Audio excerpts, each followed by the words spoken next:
हरे कृष्ण। आप सभी का बहुत स्वागत है हमारे आज की गीता मितम की चर्चा में।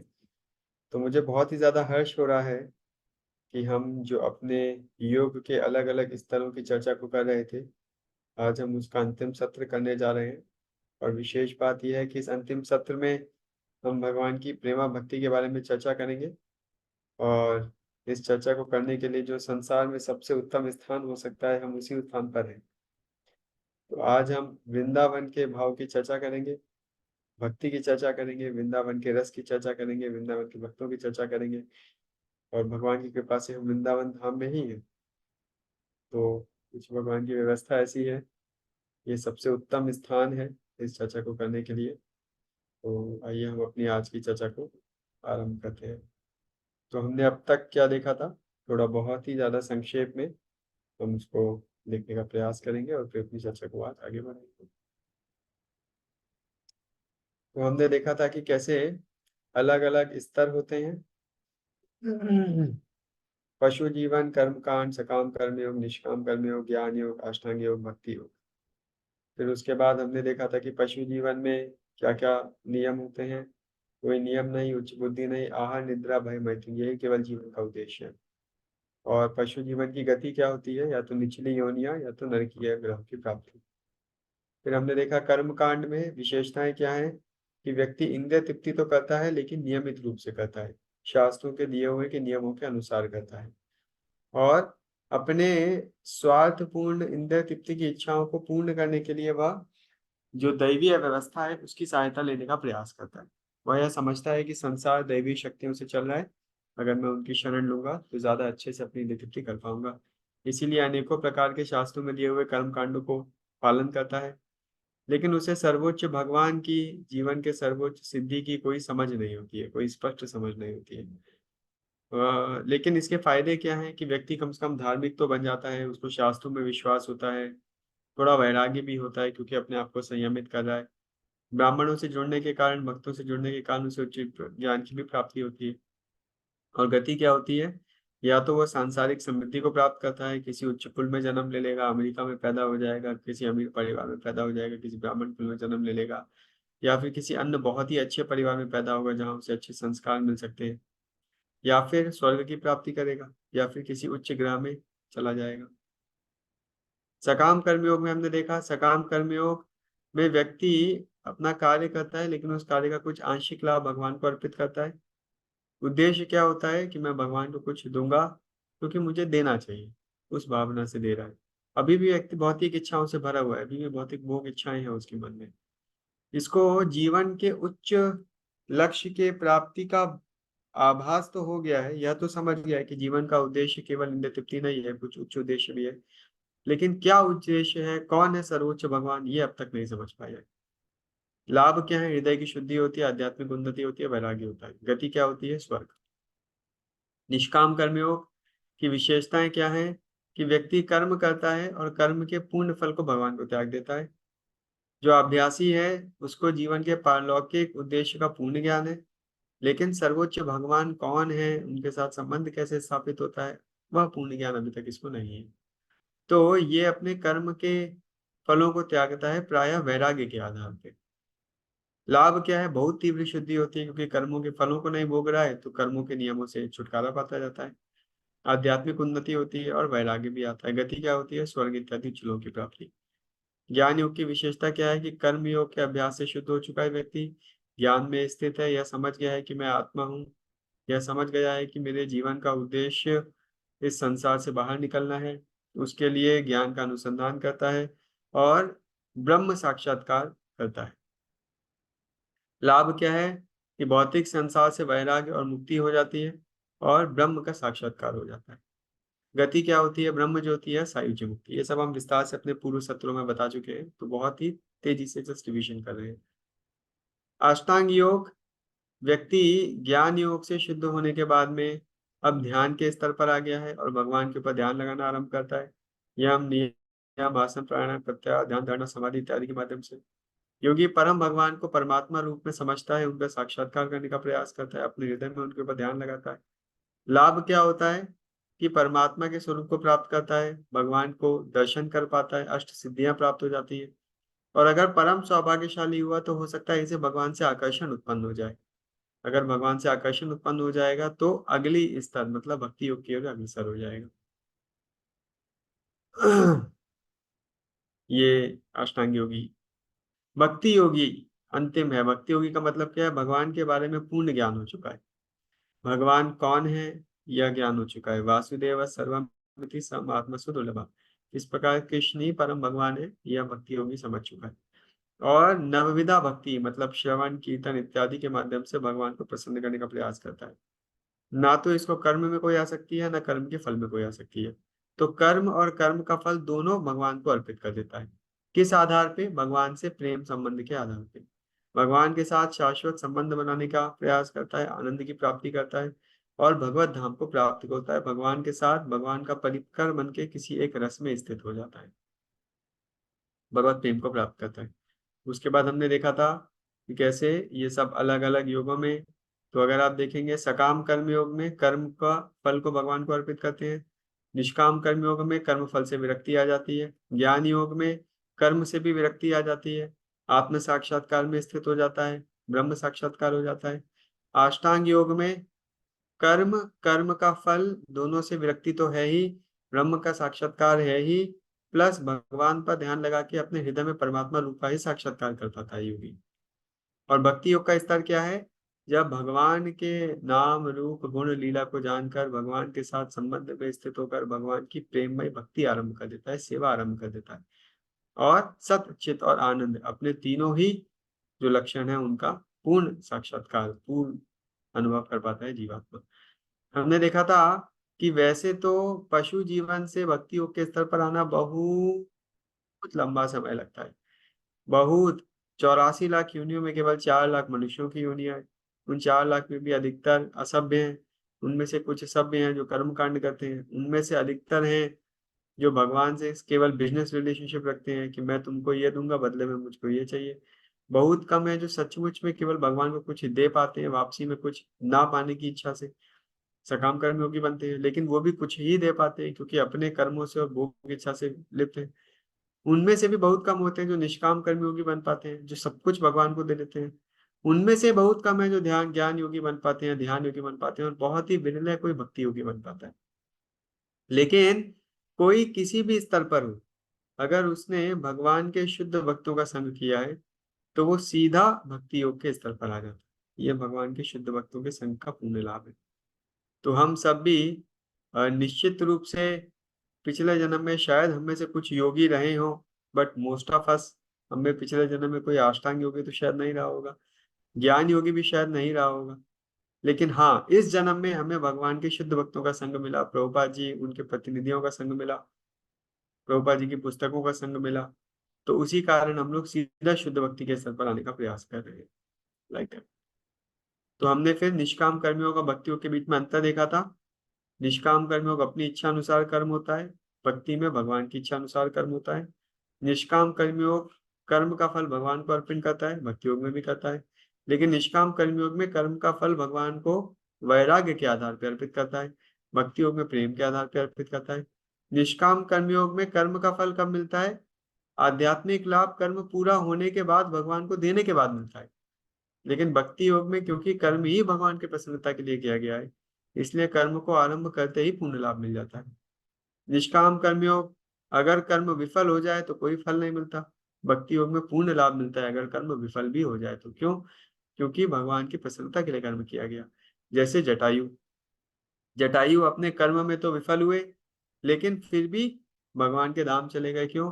क्योंकि उन्होंने भगवान के हेतु के लिए, भगवान की भक्ति में प्रेरित होकर, भगवान से के प्रेम से प्रेरित होकर भगवान की सेवा के लिए उन्होंने कर्म किया था, भक्ति योग करा था, इसीलिए विशेष हो गए। निष्काम कर्मयोग में भगवान का ज्ञान अपूर्ण होता है, भगवान का पूर्ण ज्ञान नहीं होता है। भक्ति योग में भगवान का संपूर्ण ज्ञान होता है। निष्काम योग में स्वर्ग की गति प्राप्त होती है, भक्ति योग में भगवत धाम की प्राप्ति होती है। तो अब हम भक्ति योग के स्तर पर आ गए हैं। तो जैसा हमने बताया कि जो जीवात्मा भक्ति योग के स्तर पर आ जाती है, वो भक्ति योग का अनुसंधान कैसे करती है, कैसे भक्ति की विधियों को पालन करती है, कैसे भगवान के प्रति अपने प्रेम को जागृत करती है। उसके लिए प्रहलाद महाराज बहुत सुंदर भागवतम के 7वें स्कंद में बताते हैं कि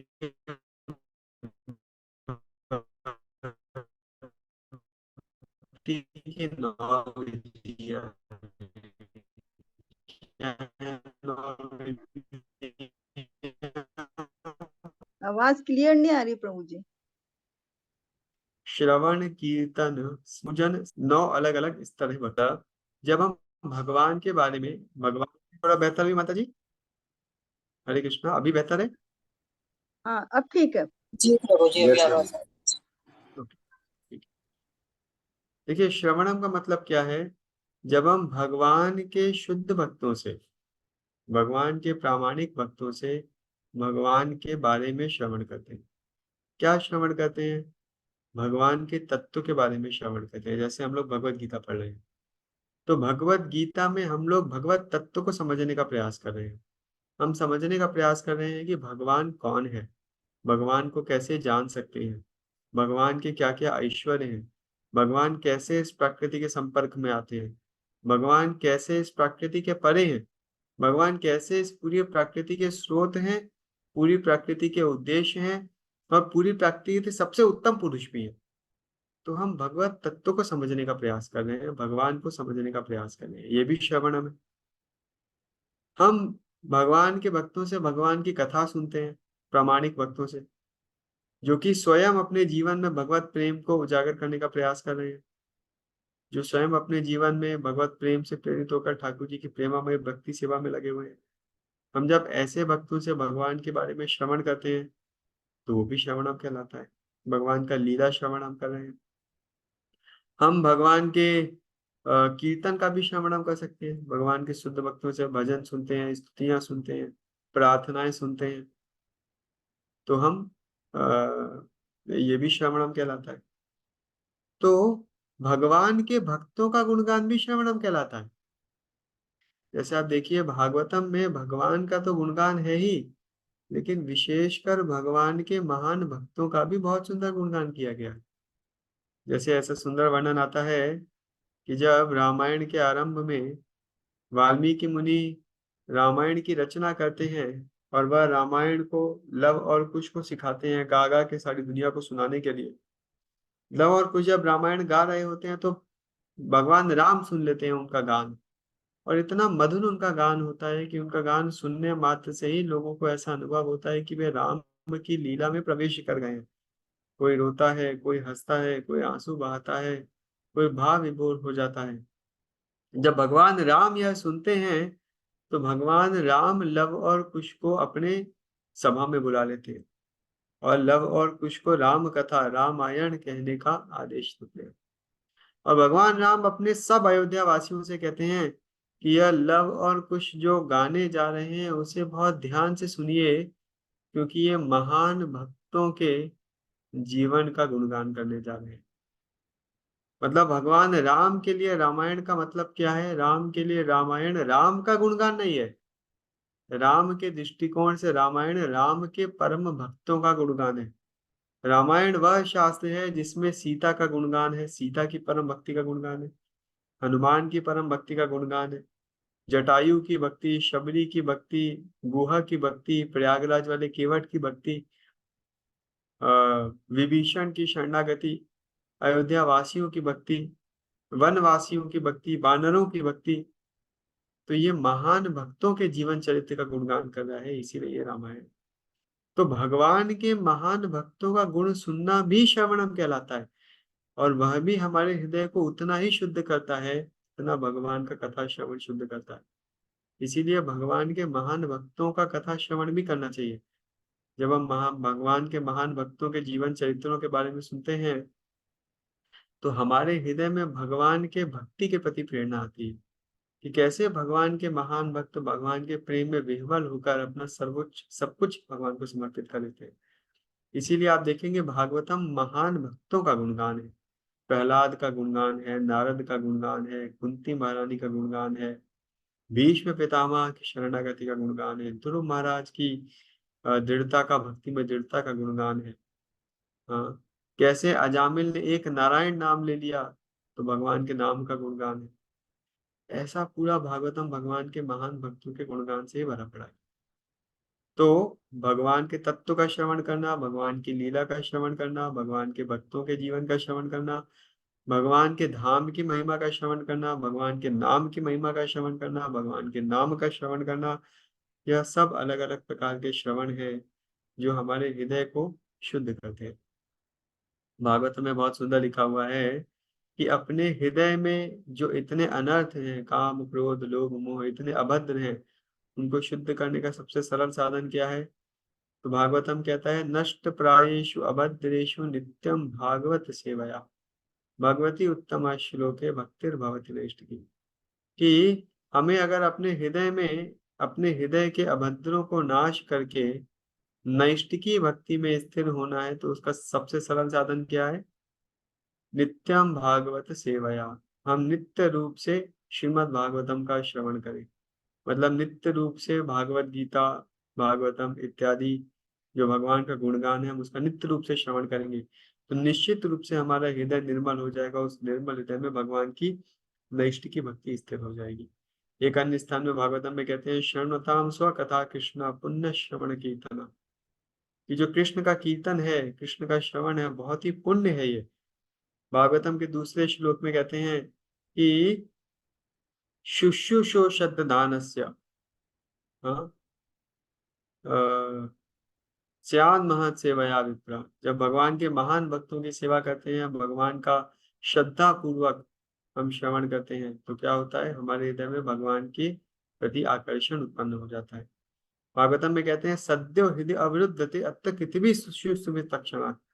कि हम जैसे ही श्रीमद् भागवतम का श्रवण करते हैं प्रामाणिक भक्तों से, उत्साह पूर्वक, ध्यान पूर्वक, विनम्रता पूर्वक, तत्काल क्या होता है? तत्काल हमारे हृदय में भगवान स्थिर हो जाते हैं। तत्क्षणात, उसी क्षण हमारे हृदय में भगवान स्थिर हो जाते हैं। ये भगवान के श्रवण की विशेषता है। श्रवण के महान उदाहरण हुए, जैसे अर्जुन यहाँ पे कृष्ण से स्वयं गीता का श्रवण कर रहे हैं, वाल्मीकि मुनि ने नारद मुनि से रामायण का श्रवण किया, परीक्षित महाराज सुखदेव गोस्वामी से भागवतम का श्रवण कर रहे हैं, भागवतम में भी सूत गोस्वामी शौनक आदि ऋषियों से नैमिषारण्य में भागवतम का श्रवण कर रहे हैं। एक अन्य स्थान पे विदुर महात्मा मैत्रेय मुनि से श्रवण कर रहे हैं, पांडव नारद मुनि से श्रवण कर रहे हैं, प्रहलाद महाराज नारद मुनि से श्रवण कर रहे हैं। तो आप पूरी भागवतम देखेंगे तो श्रवण से ही उदाहरण इतने सारे भागवतम में है, जहाँ पे एक भक्त दूसरे भक्त से भगवान के उत्तम गुणों के बारे में श्रवण कर रहा है। तो ये बहुत आवश्यक है। देखिए, जब भगवान के बारे में श्रवण करना होता है तो केवल एक ही योग्यता होती है। वो योग्यता क्या है? कि जो वक्ता है वो प्रामाणिक हो, और जो वक्ता है वो भगवान के भक्ति से प्रेरित हो, कोई अन्य उद्देश्य ना हो। वक्ता का उद्देश्य ये नहीं होना चाहिए कि मैं श्रवण कराऊंगा तो धन मिल जाएगा, लोगों को कथा सुनाऊंगा तो मान मिल जाएगा, सम्मान मिल जाएगा, प्रतिष्ठा मिल जाएगी, फेमस हो जाऊंगा। ये उद्देश्य नहीं होना चाहिए। एकमात्र उद्देश्य क्या होना चाहिए? कृष्ण का गुणगान। That's all. भगवान के श्रवण में ऊंच नीच नहीं होता है। जैसे यहाँ सुखदेव गोस्वामी कथा सुना रहे हैं, सुखदेव गोस्वामी के पिता व्यासदेव बैठे हुए हैं, सुखदेव गोस्वामी के गुरु भी हैं व्यासदेव, वो बैठे हुए हैं, सुन रहे हैं सुखदेव गोस्वामी से। सुखदेव गोस्वामी के गुरु व्यासदेव के गुरु नारद मुनि भी बैठ करके सुन रहे हैं, और बहुत सारे ऋषि मुनि बैठ करके सुखदेव गोस्वामी से कथा श्रवण कर रहे हैं। क्यों? क्योंकि सुखदेव गोस्वामी के हृदय में भगवान की भक्ति स्थित है। ये विशेषता है भगवान के भक्तों की। इसलिए भगवान के भक्तों से ही हमको श्रवण करना चाहिए, ताकि उनके हृदय की भक्ति भगवान के कथा के माध्यम से हमारे हृदय में आकर के स्फुरत हो जाए और हमारा भी हृदय निर्मल हो जाए। तो पहला है श्रवणम। नियमित रूप से हमको श्रवणम करना चाहिए। जो भक्ति है, भक्ति में जो आधार है वो है श्रवणम। बहुत महत्वपूर्ण है श्रवणम करना, नियमित रूप से भक्तों के संग में आकर। फिर अगला आता है कीर्तनम। जैसे आप देखिए, हम वृंदावन में है, वृंदावन में जब उद्धव जी वृंदावन आते हैं तो उद्धव जी से वृंदावन वासी कुछ श्रवण करने का प्रयास करते हैं। खैर, उद्धव जी तो खुद ही विनम्र हो जाते हैं वृंदावन वासियों के सामने। हाँ, गोपियां नियमित रूप से एक दूसरे से कृष्ण की कथा कहती रहती थी। जो हमारे वृंदावन वासी हैं वो प्रायः एक दूसरे से निरंतर कृष्ण की कथा कहा करते थे। तो सब एक दूसरे से वृंदावन में कृष्ण की सुंदर लीलाओं के बारे में श्रवण कर रहे हैं, ये विशेषता है।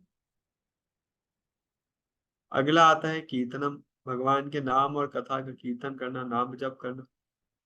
तो कीर्तनम और भी विशेष है। जब हम भगवान के बारे में श्रवण करेंगे, सुनेंगे, और हमारा हृदय भगवान के सुंदर नाम रूप गुण लीला से आनंदित हो जाएगा, तो क्या होगा? स्वाभाविक रूप से हम भगवान का कीर्तन भी करेंगे। कीर्तन भी अनेकों प्रकार के होते हैं। भगवान के नाम का कीर्तन हो सकता है, भगवान की कथा का कीर्तन हो सकता है, भगवान के भक्तों की कथा का भी कीर्तन हो सकता है, गुणगान का भी कीर्तन हो सकता है। तो हम भगवान के नाम का कीर्तन करें। जैसे नियमित रूप से हमें अगर हो सके तो कुछ माला हरे कृष्ण महामंत्र का जप करना चाहिए। देखिए, कलयुग में भगवत प्राप्ति का एकमात्र साधन क्या है? भगवान के नाम का कीर्तन। हरे नाम हरे नाम एव केवलम, कलौ नास्ति एव गतिरन्यथा। कलयुग में भगवत प्राप्ति का केवल एक ही साधन है, वो क्या? भगवान के नामों का कीर्तन, भगवान के नामों का कीर्तन, और सिर्फ और केवल भगवान के नामों का कीर्तन। कौन से भगवान के नाम का कीर्तन करें? बहुत सारे मंत्र हैं, लेकिन उनमें भी जो हरे कृष्ण महामंत्र है, हरे कृष्णा कृष्णा कृष्णा हरे हरे, हरे राम राम राम हरे हरे, ये बहुत ही विशेष है। हाँ, ये जो 16 अक्षर का भगवान का नाम है, बहुत ही विशेष है। ये सीधा कृष्ण और राधा रानी का हम संबोधन कर रहे हैं। राधा रानी को पुकार रहे हैं, कृष्ण को पुकार रहे हैं। क्या कह रहे हैं कि हे कृष्ण, हे श्रीमती राधिका, कृपया मुझे अपनी प्रेममयी सेवा में लगाइए। हरे कृष्ण, हे राधा रानी, हे कृष्ण, कृपया मुझे अपनी सेवा दीजिए, कृपया मुझे अपनी सेवा में लगाइए। हे कृष्ण, आप तो सर्व आकर्षक हैं, कृपया मुझे भी अपनी ओर आकर्षित करिए। तो ये हम हरे कृष्ण का कीर्तन कर रहे हैं। चैतन्य महाप्रभु ने इस कलयुग के लिए विशेषकर हरे कृष्ण महामंत्र को दिया, और हम देख रहे हैं कि सारे विश्व में इस्कॉन के माध्यम से लाखों लाखों भक्त हरे कृष्ण के कीर्तन से कितना सुंदर वैष्णव बन गए। आज हम परम पूज्य गोपाल कृष्ण महाराज की समाधि कार्यक्रम में आए। यहाँ कम से कम 30-35 हजार भक्त इकट्ठा हुए थे आसपास के क्षेत्रों से, सिर्फ महाराज जी का एक अंतिम दर्शन करने के लिए। कितना सुंदर है। और ये सब कैसे भक्त बने? केवल भगवान के नाम का कीर्तन करके। तो भगवान के नाम का कीर्तन बहुत विशेष है। हमें यथासंभव भगवान के नामों का कीर्तन करना चाहिए, हरे कृष्ण कीर्तन करना चाहिए। तो नियमित रूप से भगवान के नाम का हम जप कर सकते हैं। एक माला जप कर सकते हैं, 2 माला कर सकते हैं, ज्यादा समय हो तो आधा घंटा 4 माला कर सकते हैं। बहुत सारे लोग होंगे जो 16 माला करते हैं 2 घंटा, कई लोग हैं जो उससे भी ज्यादा करते हैं।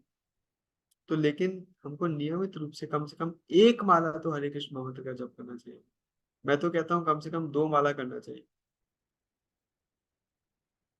तो नियमित रूप से कीर्तन और जप करना। तीसरा, स्मरणम।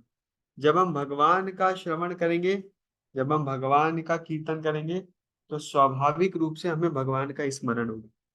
देखिए, आप जिस चीज के बारे में बोलते हैं, जिस चीज के बारे में सुनते हैं, आप स्वाभाविक रूप से उसी चीज का स्मरण करते हैं। ये संसार का नियम है। आजकल क्रिकेट का जमाना है, लोग क्रिकेट के बारे में चर्चा करते हैं तो उनको क्रिकेट का स्मरण होता है। लोग पॉलिटिक्स के बारे में चर्चा करेंगे तो पॉलिटिक्स का स्मरण होगा। फिल्मी सितारों के बारे में चर्चा करेंगे तो फिल्मी सितारों का वर्णन होगा। बच्चों के बारे में चर्चा करेंगे, बच्चों का स्मरण होगा। घर परिवार की चिंता करेंगे, घर परिवार का स्मरण होगा। हम जिस भी चीज का इस संसार में चिंतन करेंगे, हमें स्वाभाविक रूप से उसी ही चीज का स्मरण होता है। तो जब हम निरंतर भगवान का श्रवण और कीर्तन करेंगे, तो हमको भगवान का स्मरण हो। और अगर भगवान का स्मरण हो जाए तो जीवन तो सफल हो जाएगा हमारा। तो बहुत लोग हैं जो भगवान का स्मरण करना चाहते हैं, चाहते हैं कि हम निरंतर भगवान का चिंतन करते रहें, प्रभु जी हम निरंतर भगवान को याद कर सके। लेकिन निरंतर भगवान को याद करने का माध्यम क्या है? निरंतर भगवान के बारे में सुनना और निरंतर भगवान का कीर्तन करना। प्रभुपाद जी इसीलिए कहते थे कि अगर संभव हो तो भक्तों को 24 घंटे भगवान का नाम लेना चाहिए, ताकि 24 घंटे हम भगवान का स्मरण कर सके। तो हम लोग अपने घरों में फोटोज लगाते हैं। मैं बहुत सारे लोगों को सुबह भगवान का दर्शन भेजता हूँ। है ना, ताकि दिन भर हमें भगवान के सुंदर रूप का स्मरण हो सके।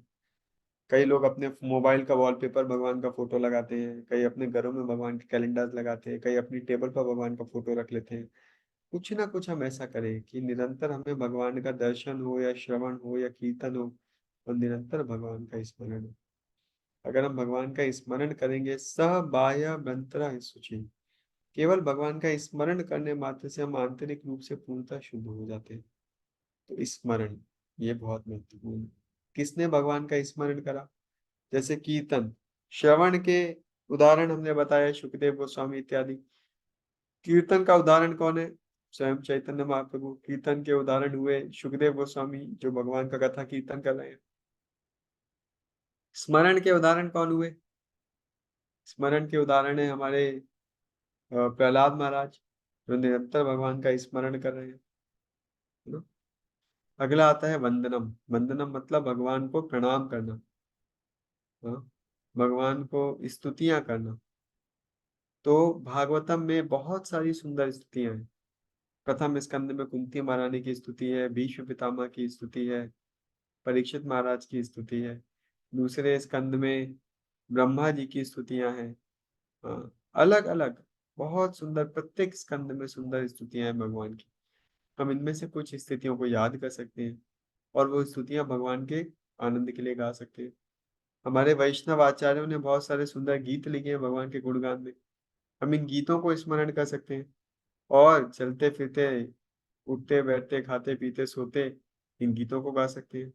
ये भी बहुत ही स्पेशल है, इज वेरी वेरी स्पेशल। जैसे बहुत सारे ऐसे गीत हैं जो हम लोग स्मरण कर सकते हैं। और जैसे मुझे याद है, मैं कभी भी ड्राइविंग करता हूँ तो भगवान के वैष्णव गीत गाता रहता हूँ।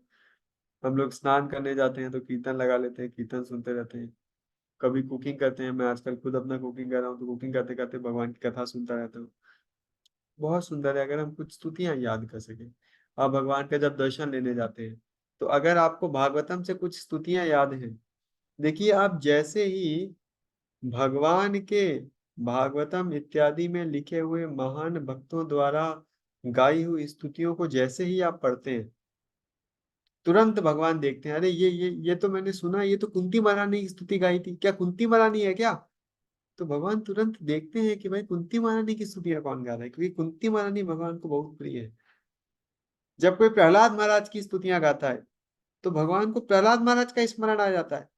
भगवान दौड़े दौड़े देखने आते हैं कि अरे प्रहलाद महाराज आ गए क्या, प्रहलाद महाराज की स्तुति कौन गा रहा है।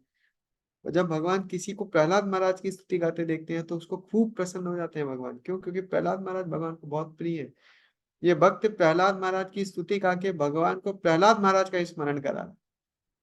ऐसे ही हमारे जितने भी आचार्य हुए, ये सब भगवान के पार्षद हैं, और ये सब भगवान की सुंदर स्तुतियां गा रहे हैं। तो जब हम इनकी लिखी हुई स्तुतियों को गाते हैं, तो बहुत ही ज्यादा भगवान को आनंद देते हैं, क्योंकि हम भगवान को उन शुद्ध भक्तों का स्मरण कराते हैं। भगवान इन शुद्ध भक्तों की स्तुतियों को तो निश्चित रूप से सुनते हैं। आजकल नया ट्रेंड चल गया है, सब लोग फिल्मी गाने गाते रहते हैं, फिल्मी सॉन्ग सुनते हैं, भजन भी सब फिल्मी।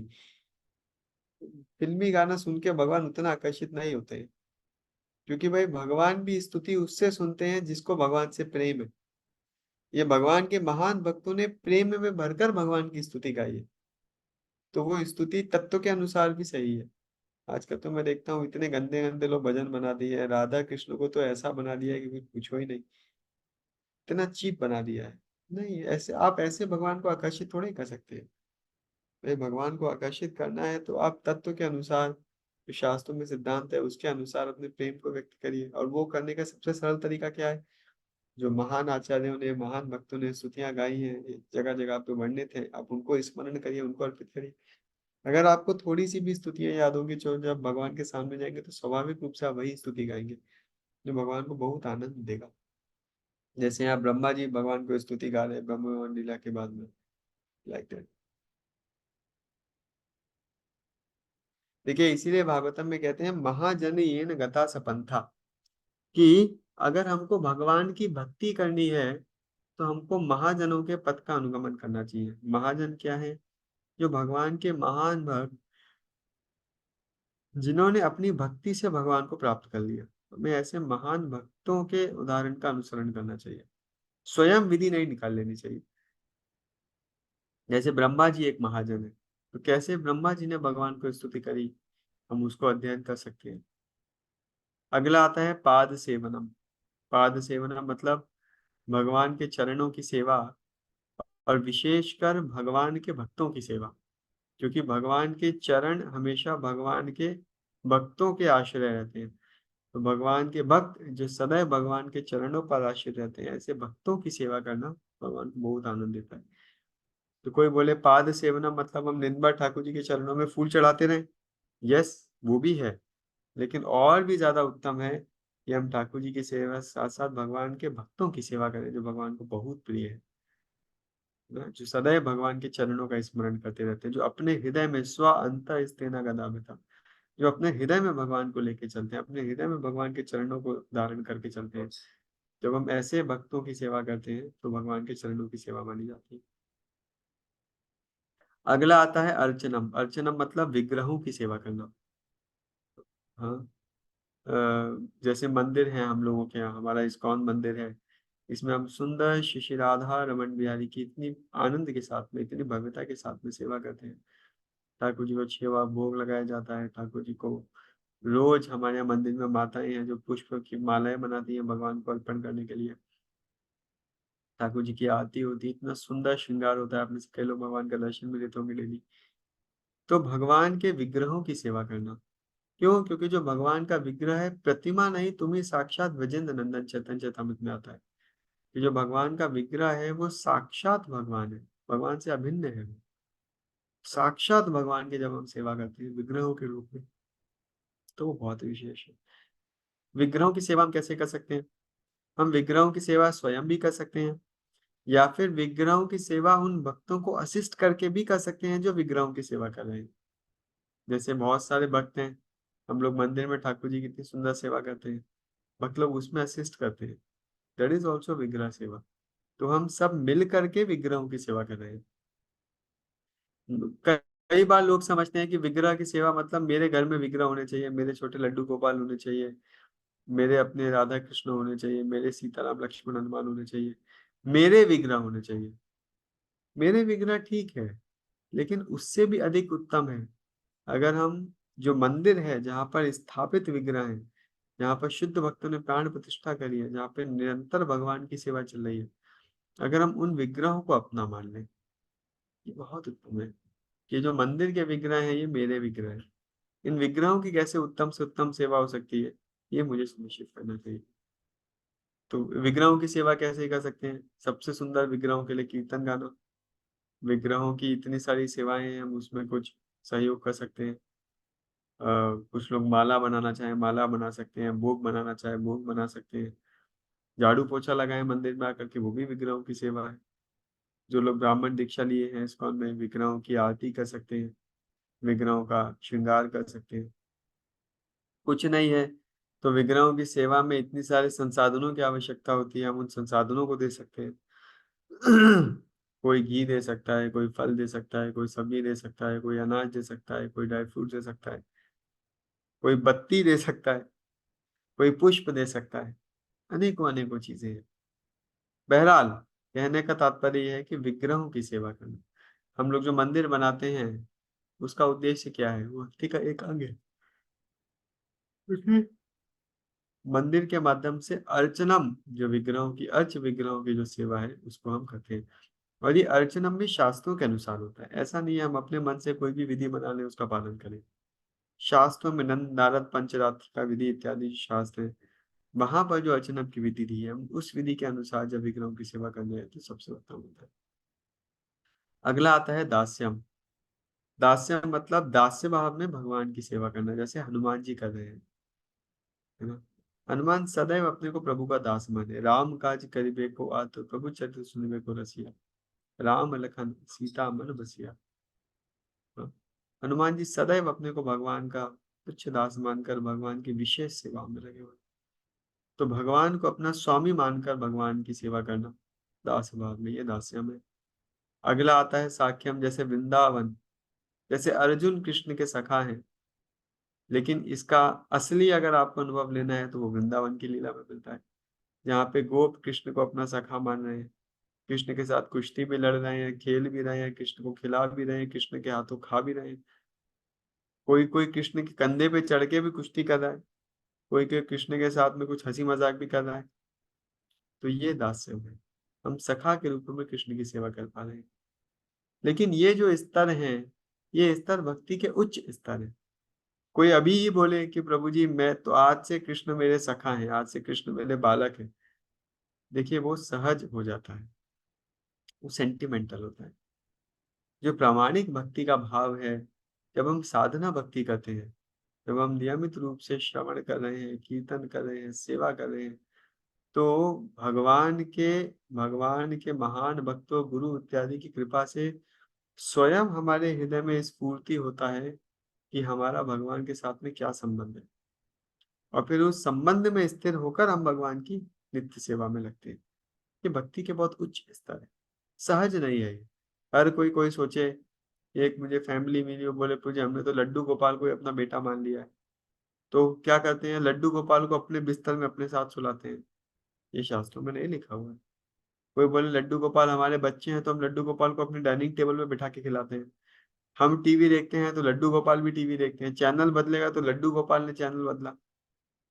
This is nonsense. ये सब सहज है, ये सब दिखावा, सेंटिमेंट है, सब भावुकता है। ये भाव का अर्थ क्या है? जब हमारे हृदय में अंतःकरण में प्रकाशित हो रहा है कि मेरा भगवान के साथ में क्या संबंध है, और मैं उस संबंध में स्थित होकर आत्मा के स्तर पर भगवान की नित्य सेवा में लगा। ये भगवान की सेवा शरीर के स्तर पर नहीं हो रही है, मन के, बुद्धि, अहंकार के स्तर पर नहीं हो रही है। ये भगवान की सेवा आत्मा के स्तर पर हो रही है, भगवान के धाम में हो रही है। जैसे परम पूज्य गोपाल कृष्ण महाराज, ये वे भक्त हैं जो उस प्रेम के स्तर पर स्थित है, जहाँ पर भगवान के साथ इनका क्या संबंध है इसको इनका बोध हो चुका है, और उस संबंध में भगवान की नित्य सेवा में ये लोग रहते हैं। और अंतिम आता है आत्मनिवेदनम। आत्मनिवेदनम मतलब अपना सब कुछ भगवान को अर्पित कर देना। जैसे बलि महाराज, तो भगवान ने बलि महाराज से 3 कदम मांगे, 2 कदम में भगवान ने तीनों लोक नाप लिए, 14 लोक नाप लिए, कुछ बचा ही नहीं, तो बलि महाराज ने तीसरे चरण में अपने आप को भगवान को सौंप दिया।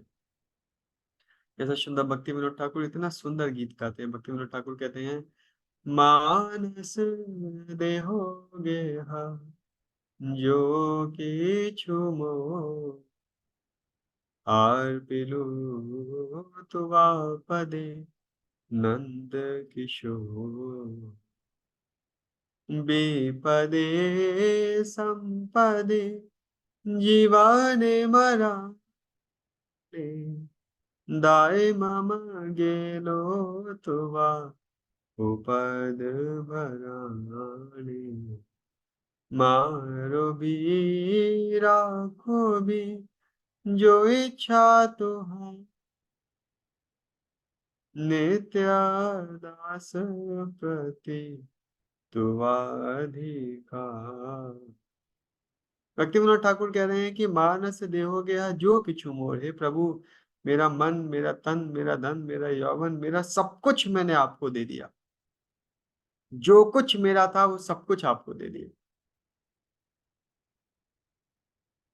और पिलुतुवा पदे नंद किशोर, ये सब मैंने आज आपके चरणों में देखे, आपके चरणों का आश्रय ले लिया मैं।